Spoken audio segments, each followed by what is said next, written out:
বলেছে যে বাধ্যবাধকতা অমান্য করে দোকান বা প্রতিষ্ঠানের সহজে দৃশ্যমান স্থানে পণ্যের মূল্য তালিকায় লক্ষ্যে প্রদর্শন।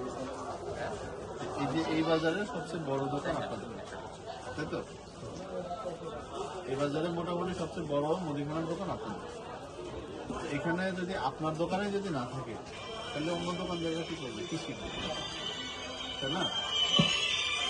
আচ্ছা, মূল্য তালিকা নাই, এটার জন্য আইনে বলেছে 1 বছর কারাদণ্ড, 50,000 টাকা জরিমানা হবে মূল্য তালিকা না থাকার জন্য।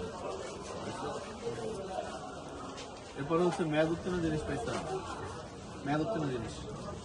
আচ্ছা, মেয়াদ উত্তীর্ণ জিনিসের জন্য বলেছে যদি মেয়াদ উত্তীর্ণ জিনিস আপনি আলাদা করে রাখেন সেটা অপরাধ, আলাদা থাকে।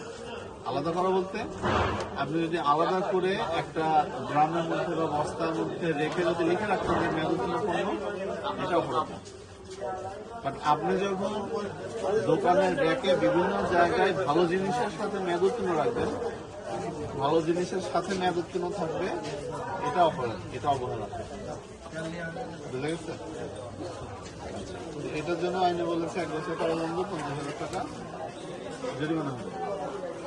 আচ্ছা, এরপরে আপনার পুরা দোকান ভিতরে অনেক নোংরা, অস্বাস্থ্যকর অবস্থা, যে জিনিসগুলা ঢেকে রাখার কথা, যে জিনিসগুলা ধুয়ে ফেলা যায় না, সেই জিনিসগুলো আপনি ফেলে রাখছেন বিভিন্ন জায়গায়, রাস্তার পাশে, ভিতরে নোংরার মধ্যে ফেলা রাখছেন। এটা করা যাবে না। আপনার সকাল রাত এটা কোনো ইয়া না।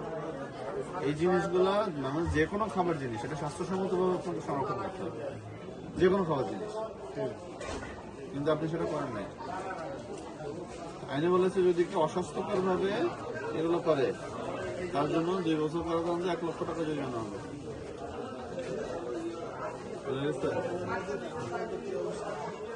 এখন দোকানে এই যে 3টা অপরাধী যদি আমি ধরি, আরো আছে, আরো অনেক কিছু পাওয়া যাচ্ছে, ঠিক আছে? এখন 3টা অপরাধী যদি ধরি তারপরে 2 লক্ষ টাকা জরিমানা হবে।